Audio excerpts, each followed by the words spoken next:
Ladies and gentlemen, if you could just take your seats again as we're about to commence our next and final session for the day. Gosh, where did the day go? It's zoomed past.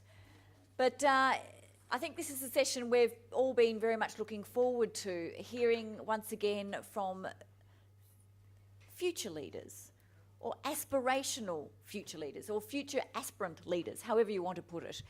Moderating this session, we're very lucky to have once again our Vice-Chancellor, Stephen Parker. Thank you very much. Well, in the opening session, almost the opening session of this conference, where we had another panel of current and past students, we heard about their aspirations and their inspirations, and I think mum featured quite often amongst the inspirations. Now we come to the end of the conference and we ask another group of fantastic students what they've picked up, which aspects of leadership in what I think earlier today was described as the spectrum of leadership styles, which aspects of the spectrum really grabbed their attention? Are there any kind of turn-off leadership styles? Are there things that might have worked once in an earlier social order, but that order has crumbled and we want to do things differently now? So I'd encourage the panel to be radical, controversial, disagree with yourselves, disagree with absolutely anyone that's older than you. And I think the idea is that you'll pick out at least one point that's really struck you coming out of the last 2 days. And I'm going to begin with Lucy Nguyen, who is studying a Master of Management. You're in your last semester here. You already have a degree from us, and you're currently working as a UC student ambassador as well. So, Lucy, what was it that grabbed you most about this conference? Well, first off, everything that's been discussed in the last 2 days I found has really just reaffirmed my opinion of what leadership is. And what I thought stood out for me was diversity. Everyone mentioned it in one form or another. And I think in this room right now, most of us, when you hear the word diversity, the first two words that come to mind is probably age and gender. I think that the underpinning issue for most of this could be cultural diversity. As most of us, no offence to anyone, but if you're older, you're probably going to be thinking that maybe males are a bit more dominating and they need to be in those leadership positions. I think a lot of us can also say that we know what cultural diversity is, but I think there's a difference between knowing and actually really knowing what it is. Like, we live in Australia where we have a diverse cultural background, and I've got experience when I first came to university where I found that a lot of past experience of what people experience will determine how they view different cultures. For me, for the first 2 years, I didn't have any friends because all the domestic students assumed, because of my looks, that I was an international student and that I wouldn't know anything. For international students, as most of them do come and in groups, they know who's international, who's not. Because they knew I was domestic, they didn't want to have anything to do with me because they thought I'd be a snob. So I think we all know what different cultures are, but we don't really understand the differences between the different cultures. There's cultural training in a lot of organisations, but as many of us would know, they do cost a lot to implement, so we do outsource it and we do get other companies to provide this training for us. However, they do become standardised and everyone can pretty much just click a button on their computer to answer a question. And how many of us actually see the same question every single time, and it's always, remember, you can't shake certain people's hand, it has to be a certain way, you can't be too firm, you can't look at people a certain way, you can't do certain things, you can't fold your arms. Some cultures that's a sign of you pretty much wanting to fight them, that kind of thing. So I think what organisations need to do and future leaders need to do is actually take into consideration what their past experiences have shown them, and then tailor those programs to what those experience has taught you and what you already know, and actually look at what you need to know for the future. As Glennis mentioned yesterday, we're no longer a domestic market, we're actually entering a global market. We're not training, I guess in a sense, education. We're not being taught to go into an industry that exists now. We're looking at going to industries that don't even exist with development of technology and everything. So we need to prepare ourselves culturally to be able to meet different cultures and to understand the differences that can come out of these experiences. And I think that the training, everyone's mentioned us as future leaders because we're young, we're starting out our careers. But I think some of the older leaders who are current leaders now, you guys can still be future leaders in a different role.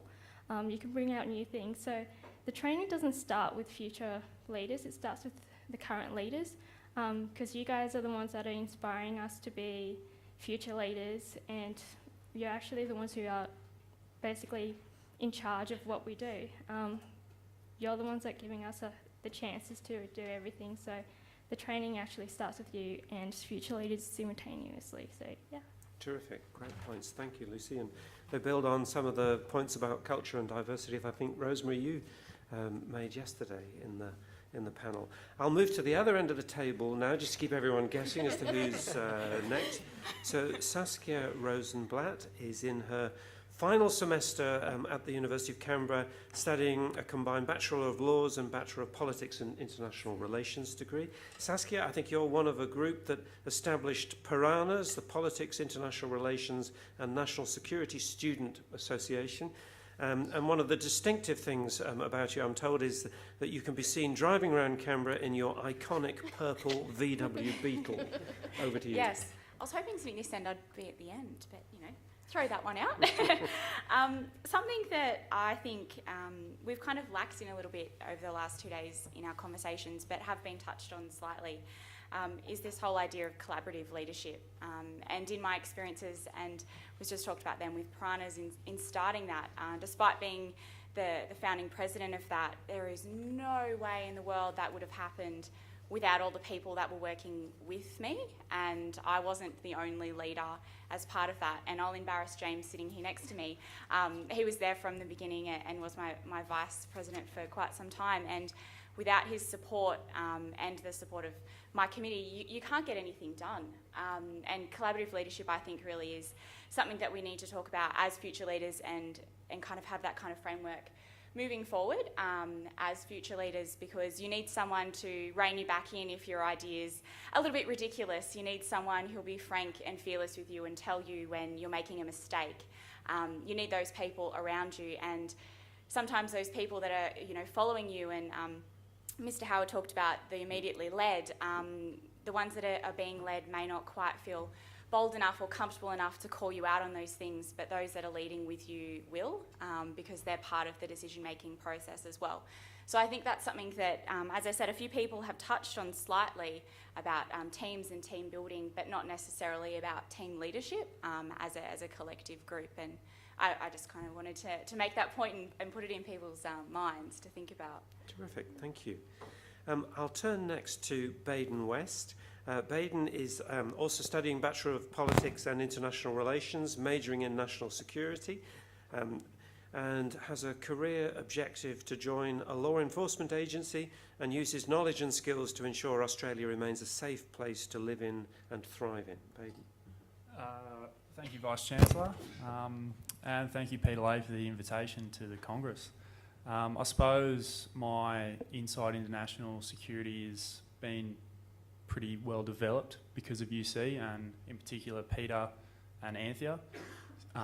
So their understanding, which is extreme, they've passed it on to me very well. And obviously my father is a big reason why I want to join, hopefully one day, police agency. He was a police officer for 25 years, and learning from what I've seen of the leaders that have presented over the last 2 days, hopefully I can take that, finish university, go into the real world, use what I've learned over the last 2 days, and hopefully be better for it. I'm sure you will, Baden. Thank you. Now, Joanna Smith is finishing her degree. Finished her degree in 2013. It was a Bachelor of Secondary Education in Health and Physical Education with IT. Joanna, you're working in the PE area in a Primary School, I understand. You were awarded the 2014 Herbert Burton Medal for your outstanding academic achievements and contributions to the university and the surrounding community. What's your big take-home message for us, Joanna? I guess being in a school, the biggest thing that stuck out to me was whether or not leadership could actually be taught, and whether what we're actually teaching our students is something that they're actually going to learn, because there's a big difference between what is taught and what is learnt. And looking at resilience and risk-taking being those two really key things, that students don't often have that opportunity to be able to make the risks and to be able to make mistakes, because the crowded curriculum, it gets talked about a lot, and assessment and reporting gets talked about a lot. But that if they make one mistake, then often there's not another opportunity for them to make another one and learn from that. And that gets reported against. And that whole idea of self-belief is often, I guess, lost from the beginning. And looking at whether or not you can actually teach resilience. When Mr. Howard was talking about resilience, I remembered a conversation I'd had with a colleague just on Wednesday about some students who really did not have any resilience. And we couldn't pinpoint how we were going to teach that. We couldn't say, well, this is authentically how they are going to learn. We can tick the boxes and say that we've attempted to teach it, but how are we going to measure whether or not they've got that? And really, while we are future leaders, the students that teachers see every day are the future leaders. And in schools, leadership is, or can be seen as a bit of a negative word, a bit of a dirty word for teachers. Because if we say we have leadership opportunities or aspirations, then you're seen as the one that's too opinionated, too bossy. You're seen as the one that can pick up the slack, who can do the extra stuff that no one else wants to do. You can work out the timetable that your executive teacher doesn't want you to do. And so there's that real divide between us as role models, and we are the greatest role models. The best role models I ever had were teachers. So we're trying to be the role models for our students, but we can't take risks either. If we make a mistake, then, well, we've got a horde of parents knocking down our door the next morning and 10 emails, and you're called into the principal's office and asked what you're doing. So that really stuck out to me, is that while it's really important, and as everyone said, that to build resilience and to build the environment that we're safe enough to make mistakes, it comes down to the practicality of whether or not we can actually do that, and whether or not we're supported to do that, and whether that's going to be an ingrained culture that is going to continue through the students that I teach and through the students that everyone else teaches. Is that going to be something that you can actually teach and then accountably measure too? So that was the biggest thing, the difference between what is taught and what is learnt. Thank you. Terrific, Joanna. James Stevens is in his final year of a double degree in economics and political science. You are the current president, I understand, of Piranhas, and you have a point to make, drawing really in a way on your degree studies about sustainable economy. Absolutely, and before I start, I would like to say thank you to the University of Canberra, to yourself, and also Professor Peter Lay for the hard work that I know has gone into organising what's been an amazing 2 days. I guess looking at over the last 2 days, the standout message for me has been this idea that a few that the leaders have talked about, that's been values. And I think some of the big key values that have come out of the presentation so far for me, on the first student panel, we had Jonathan discuss issues around disability and support there, such a key issue that has been talked about in Australian society over the last couple of years, but still more work needs to be done. Today we had the discussion around the issues of science, and also the last panel on education, and the key message there is, yes, these things are important, but it's going to cost money. And I think one of the issues that probably hasn't been touched on enough in this Congress so far is that idea of how do we meet these challenges with the scarce resources that we have in society. And that's where, if you look at the intergenerational report, has been brought up a few times over the last 2 days. You know, in that report you'll see that Australia currently per day is spending $1.1 billion, but the government is, and only receiving $1 billion. There's a $100 million structural deficit problem that we have in society at the moment. And there's not really a lot of talk about what's actually going to be done to address that problem. In that same report, they talk about the fact that we need to get to a situation where we have this number of 23.9% of GDP is going to be the tax receipts, which number hasn't really been, they haven't really gone through a very thorough process of deciding that's the number we need from tax receipts. When you address that issue of a structural deficit problem, though, you have one of two choices. You either tax more, you spend less. It really should come down to one of those two issues. The issue that, for mine, I think, is not being looked at enough is who are the leaders today and tomorrow who are going to have that conversation with the public to say this is what we need to do more of. Raising taxes is not a popular thing to do in a liberal democracy. Cutting spending is not a popular thing to do. But as leaders, you need to bring that moral compass that's been talked about, those values that have been talked about, and say this is what we need to do. It might not be popular, but you've got to have those values to make the decisions that society needs. So. Terrific. And it's your generation and that of your children that's going to pick up the tab for our negative gearing and our superannuation tax breaks and so on. It's a really serious conversation to be had. And then finally, Ellie Rowland, whom we heard from a little bit earlier. You managed to get John Dawkins worked up, which is not actually not that difficult. But I thought he was going to say that he did dance as part of his agriculture diploma at one stage. Ellie, we heard a little bit about your role employed at UC. You're a graduate of the university, but also you completed your training as a chef at CIT, I understand it, and you were the winner of the Australian Vocational Student of the Year in Hospitality in 2010. Ellie. Yes, so I have been through both systems, CIT and the University of Canberra, whilst being here in Canberra, and it is a fantastic system. But, stepping back from that, there are flaws in any system that you do go through, and, as a young educator, there's changes that you want to make. One of those changes that I see going into a high school is giving students more opportunities. It's been touched here over the last 2 days. Opportunities, that's where you start. So for me, as a young educator and going forward into the future, drawing on opportunities that students get while they're at high school on their first years of university are vital to making sure not just us, the group here today, are the next future leaders, but the generations coming through. In saying that, I do think that there needs to be a strong team that stands behind you whilst doing this. Teamwork, strong relationships, and passion and belief of what you're trying to achieve is essential in any success. And I see that's where we need to go for a strong future.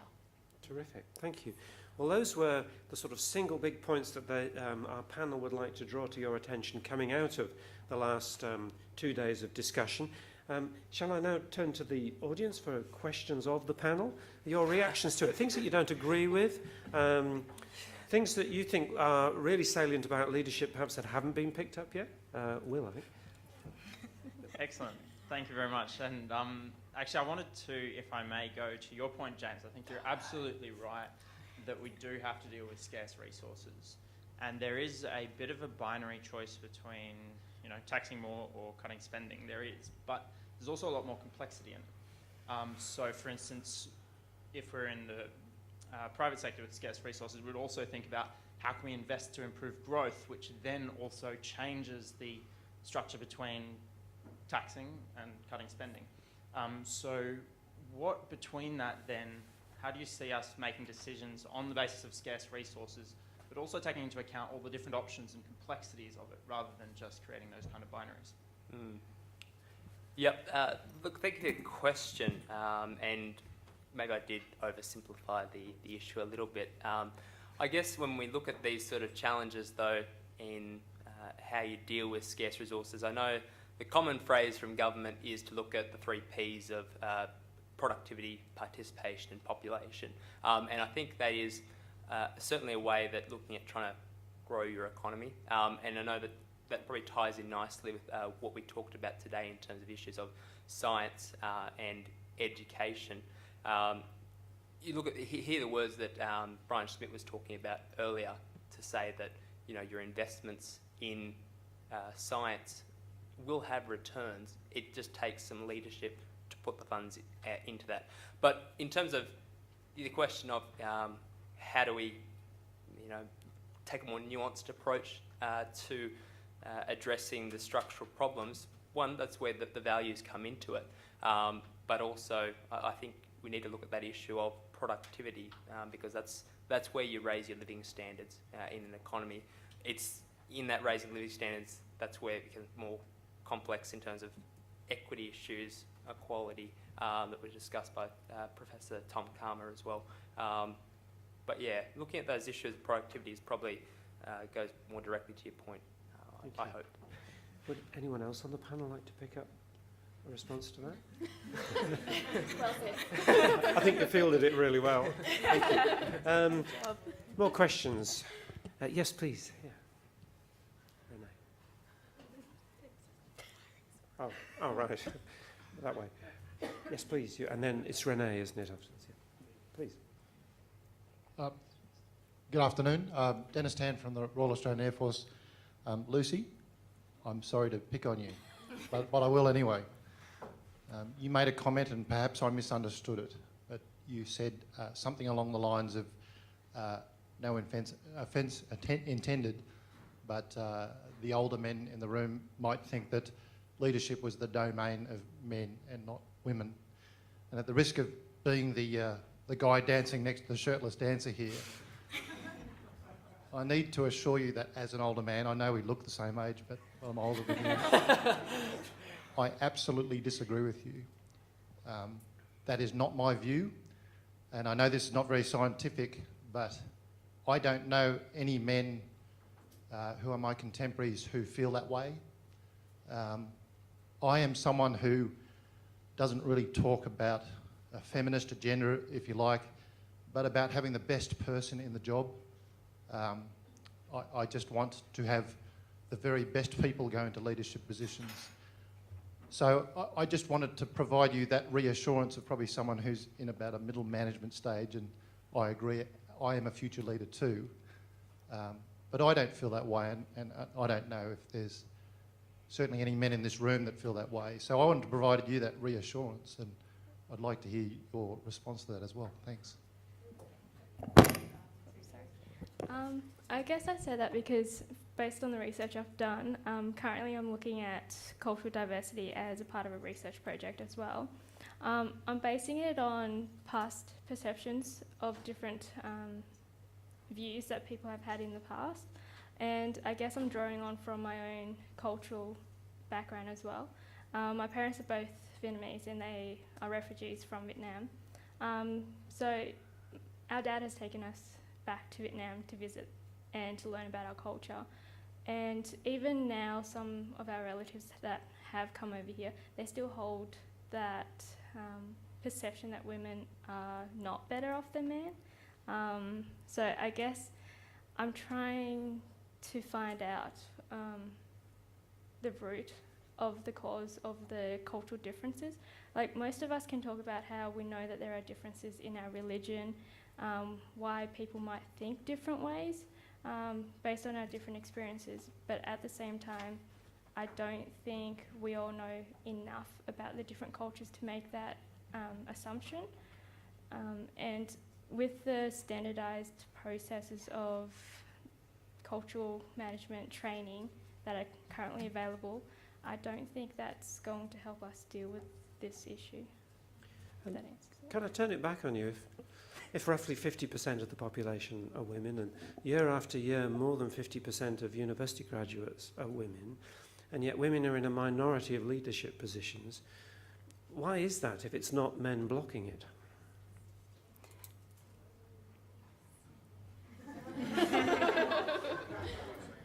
I reject this view that men are blocking women's success. I don't buy it. As I say, I mean, I can speak for myself.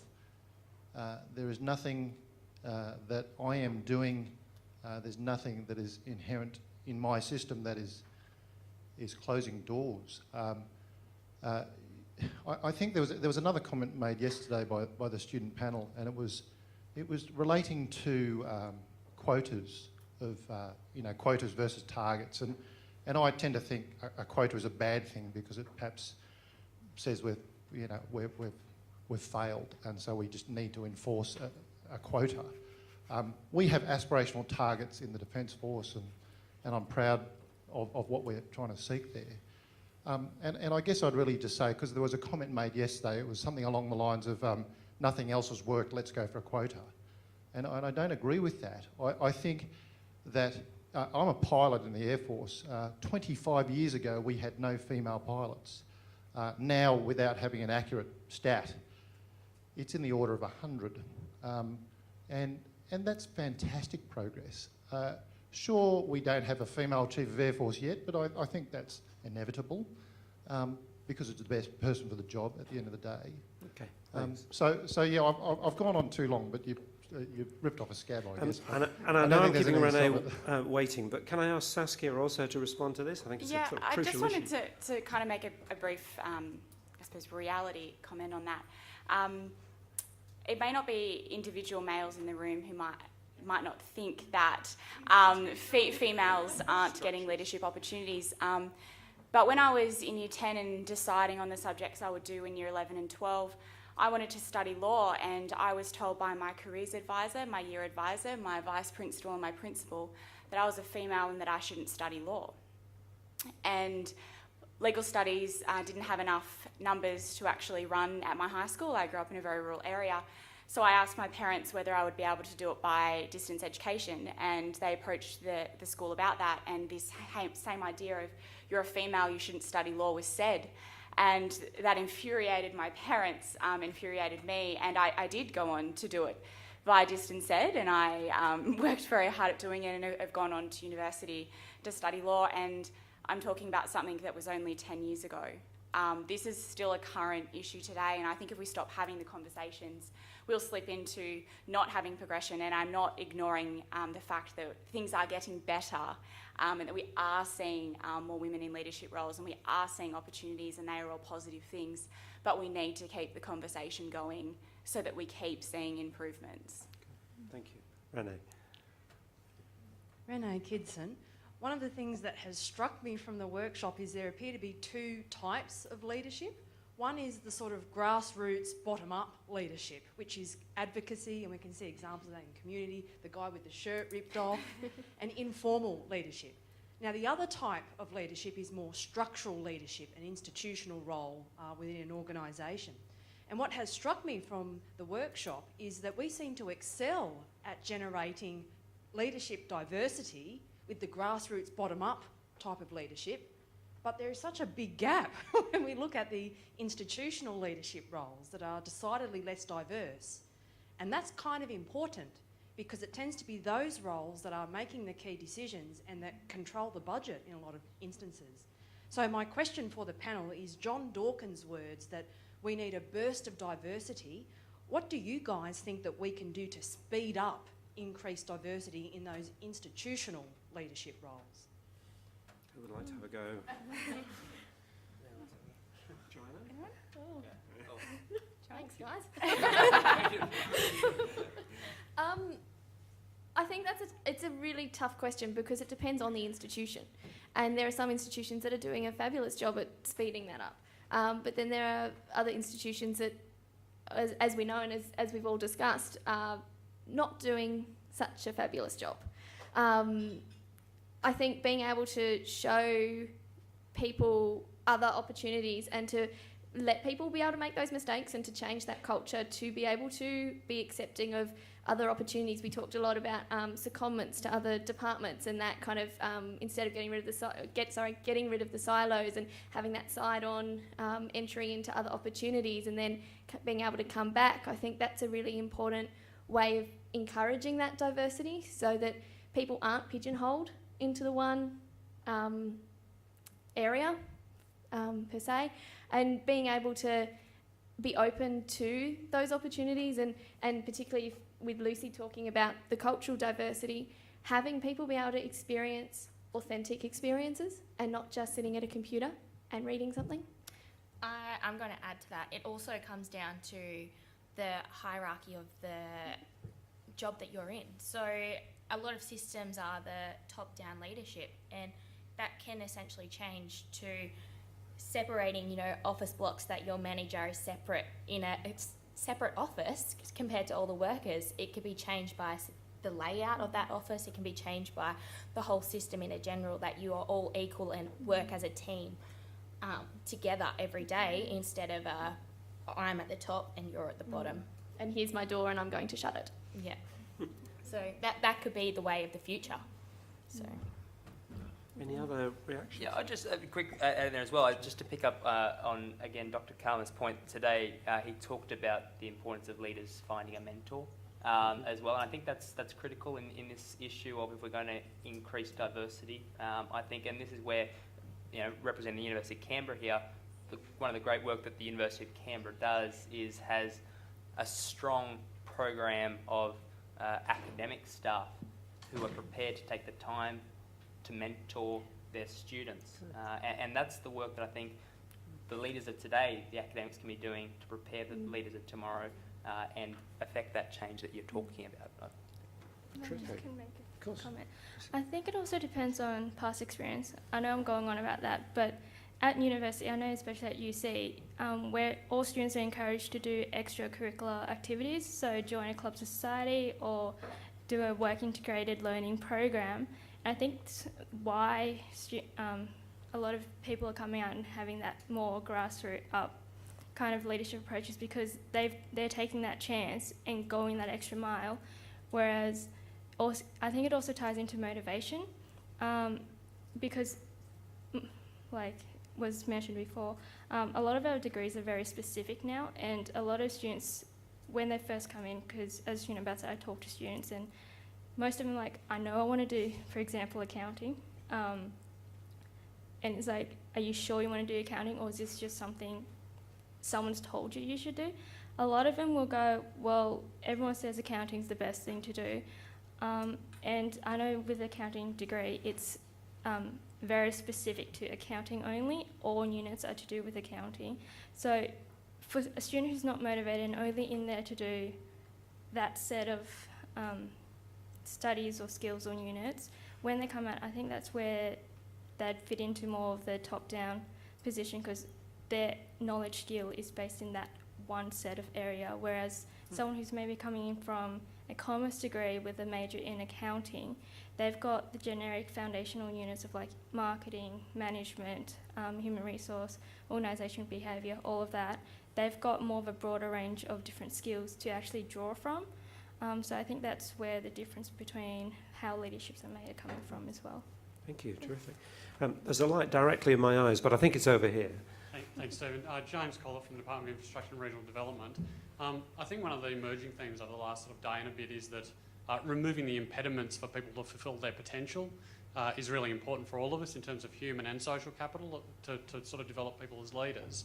I'm very conscious, and I hate to differ with other delegates, I'm conscious as someone who's a member of the Senior Executive Service, but not sort of one of those secretaries who gets to stand at the front of these sorts of things, that for you guys, the leadership that comes from people in more middle ranks is going to be really important as you move forward. And I'd be really interested in your thoughts, because I think there are people out there who are obstacles to that change. I'd be interested in your thoughts about what proportion of the middle ranking leaders are the sorts of leaders who remove those impediments versus the sorts of leaders who keep them in place. I'd be really keen to hear your insights on that.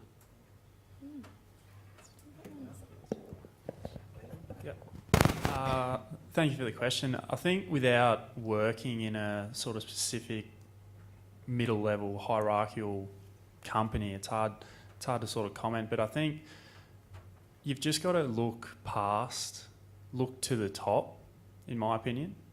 You've got to work with obviously the people ahead of you, but you can also go out of your way to be better than them at the same time.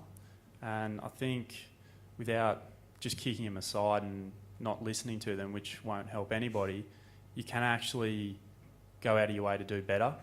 And I think that's probably the best thing I can come up with. I think too sorry Saskia, having that mentor, if you have a mentor at that middle level that you can use to help get around that, because I think, you know, what Baden was saying, where it's looking at kind of going above that as someone at an entry level, that's incredibly hard to do. And that's something that's quite confronting. So being able to have that role model, I think, is the important part, to be able to say, well, this is where I want to go. How do I get there? And being able to have a champion on your side, so that particularly if you've got multiple middle level managers that, you know, may need to get off the bus so you can get on it, so to speak, that having that mentor is incredibly important, to be able to lever around that and having someone to champion for you, I think, is the... I think just picking up from that, I think the relationship thing is something very important, and also picking on something that Virginia actually said earlier yesterday was sometimes you need to push and just see how far you can kind of go. And I must say I've been guilty of that at times in some of my jobs. A lot. You know, thanks. But also, you know, sometimes, you know, you need to take that leadership role, and you may not actually be in that leadership position, but a decision needs to be made right now. You need to do something right now, and sometimes you do need to push and then kind of go, by the way, I kind of did this. How do you feel about that? Which may not be the best way to move forward, and definitely in some situations don't do that. But I think that can sometimes be a problem with, if we're talking about impediments as well, sometimes you can see those ceilings and you might not quite know how to deal with it, but you need to deal with it in that moment. So sometimes pushing the boundaries might be the only way to cope with that actual moment. Probably the bottom line is it needs to be dealt with. Yeah. And the longer you wait, if someone's impeding you, is the more it's going to affect you and probably your whole business or company or whatever department you work in. So that, Sorry. Just a quick comment on that. I think most of us have been talking about it in a direct leadership kind of way, but then there's also the indirect, behind the scene kind of leadership. So you don't necessarily have to always go through the middle level leaders or managers, in my perspective. You can all... this was something I learnt from a group assignment. We had someone in the role of the leader of the group, but they weren't very effective, and they didn't like people going around and not asking them directly for answers. And the best way to deal with that was just kind of communicating with everyone, but maybe not directly to them, and just doing it from behind. It doesn't necessarily mean that it's something wrong or illegal. It's just a different way of finding a solution. I'll take two more. I think I've got... Have you got a mic? No? Okay, I'll take this one first then, and then come to you finally, Anthea. Yes, please. My name's Shelley. I'm not from the University of Canberra. I actually work for a medium-sized not-for-profit organisation. My question is, what do I need to do as an emerging leader to create a workplace that will attract and retain future leaders that you guys represent? Can I start?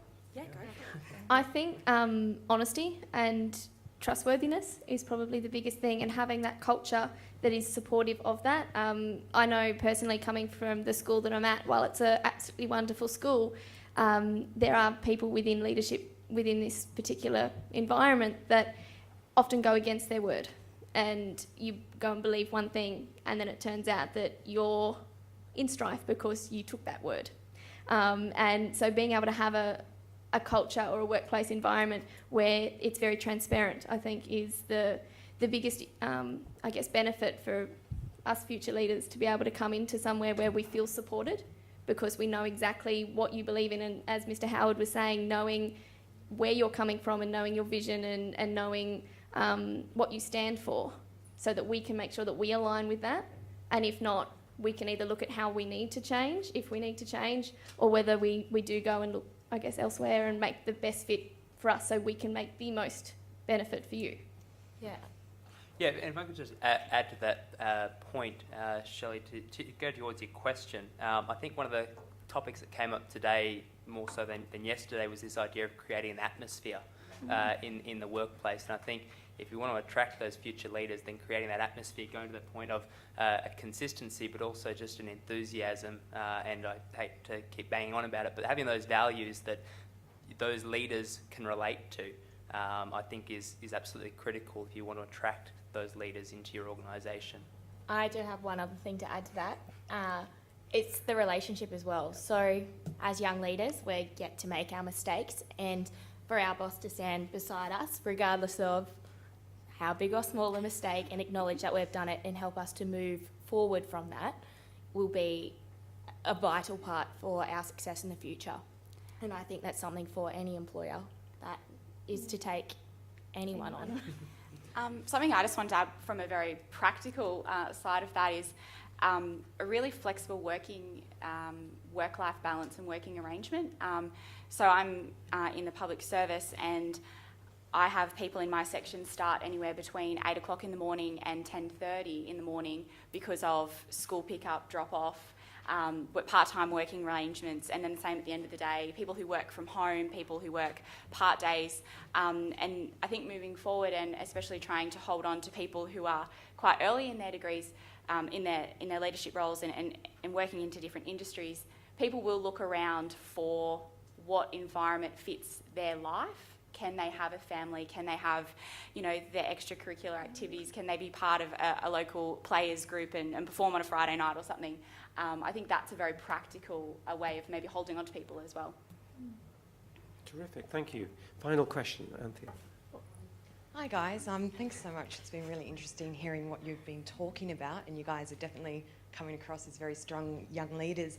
I guess my question really relates to academic research and the literature on leadership, and a lot of it spends a great deal of time discerning and distinguishing the difference between a manager and a leader, and management and leadership. And there's this notion that a good leader can also and should be a good manager, but a good manager doesn't automatically make that person a leader, let alone a good leader. And so I'm wondering, going forward, looking at your careers and being future leaders, how do you distinguish the difference between a manager and a leader, and how will you ensure and maintain that you will be a leader and not just a manager? Great question. I'll let everyone answer it. Who would like to start? I want to go with that. Aidan? Thanks, Anthea. I think on that, leaders have a charisma to them. They don't need to be the ones that maintain all the paperwork and maintain the bottom line. They need to. That's the manager's job. The leader is there solely for a presence in the room, a charisma, and you're looking at his or her actions. Simple as that. Managers maintain the business. Leaders are there, they can sit up the back, but they're in charge, and that's the most important thing, just them being there, acting with a high level of charisma, and our Vice-Chancellor epitomises it, so that's it. Thank God I don't have to worry about the bottom line now then. Yeah, it's over to you. Okay, thanks for that, Baden. Who else? Yeah, I'll take it. If I can take on your point of charisma, indulge myself in some alliteration, I think the other part of leadership is you need to look at what you want to change, I think, as well. I think managers really just take the system as is given to them and operate in that system to be the most efficient possible way they can. But I think the difference between a leader and a manager is having an idea of where you want to take your organisation, take your career, where you want to take it in the next 5-10 years sort of thing. And I think that's the real key for us as future leaders, is to put ourselves in situations where we know where we want to get to and make the decisions to get there and make that change. Terrific, thank you. Most definitely, as a young leader and aspiring to be a young leader, you need to keep challenging the status quo. That is going to always be there. Change is inevitable, and it's the way of the future. And without it, and without the ambition and the passion and the belief behind what you're trying to achieve, that's how you'll step into a manager's position. You'll just become another person. So by keeping that charisma and that drive, you will be a strong leader. I think too the importance of being that role model. So to me, a good leader is a good role model and is someone who stands beside you and helps you through, and who has that belief in you, even if you don't have the belief in yourself. Whereas a manager takes on, I think, more of a role of just helping you get through the day, but isn't necessarily that support person for you who can inspire you. Whereas I think being a good leader is about being that good role model who holds your hand, who stands behind you, but also lets you go. isn't there to sit down and stare over the top of you and kind of, you know, why haven't you done this? Why didn't you do it this way? Shouldn't you have done that? But, you know, is there as a backup if you need them, I think. Good, thank you. So I suppose for me, I'm picking up on a lot of the same things as everyone else, but for me, management, I see it as that nuts and bolts resourcing. So have you got the shifts covered? You know, what's going to happen tomorrow? Those kind of things. Where I see leadership as that inspiration and what makes everyone get up in the morning and come to work and be a part of whatever that environment is. And it's, yeah, I suppose that's my difference. And we'll finish as we began, Lucy. I don't know how I could answer this. Managers and leaders, I think at the same time they can be the same person but different, which I agree with the literature. I don't know, the people that inspire me, they don't hold any specific position in an organisation or received an award for anything. It's just, I guess, charisma that I feel from them, and their support and belief in what I can do and what I have done.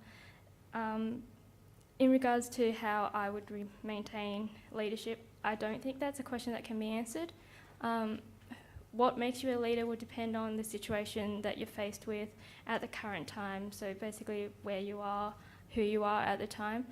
Just because you're a leader now doesn't mean you'll be a leader tomorrow, I guess, because the situation's not the same. Every day is not the same. It's not a perfect world where you can guess what's going to happen, how it's going to happen, how your decisions are going to affect everyone. So yeah. Thank you. Well, before I draw this to a close and hand over to Virginia, perhaps I could just say one or two things of my own. From my perspective as the Vice-Chancellor of the University, I'd like to thank Peter Lay, Lawrence Pratchett, the members of the Faculty of Business, Government and Law for all of the contributions and the hard work that's gone into this. I'd like to thank all of the presenters at this conference, but particularly the current and past students of the university. Thank you for the energy that you've brought to this. In my role, I think it's a privileged role and there are plenty of things that I can be proud of, but it's hard to think of anything I could be more proud of than hearing current and past students of the university who are the future of our society being idealistic, ambitious, bold, thoughtful. So it was an inspiration for me and I'd like to thank you all.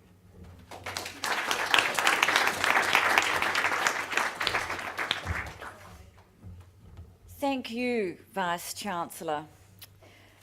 As we touched on yesterday and I mentioned when we were talking about examples of leadership, there is no doubt that Stephen Parker has shown an exceptional display of leadership, particularly over the last year during the discussion about university reform, at a time when he became very unpopular and set himself out or stuck his neck out in a way that most other Vice-Chancellors, or in fact all, weren't prepared to do. And that was a great and has been a great lesson of leadership for us.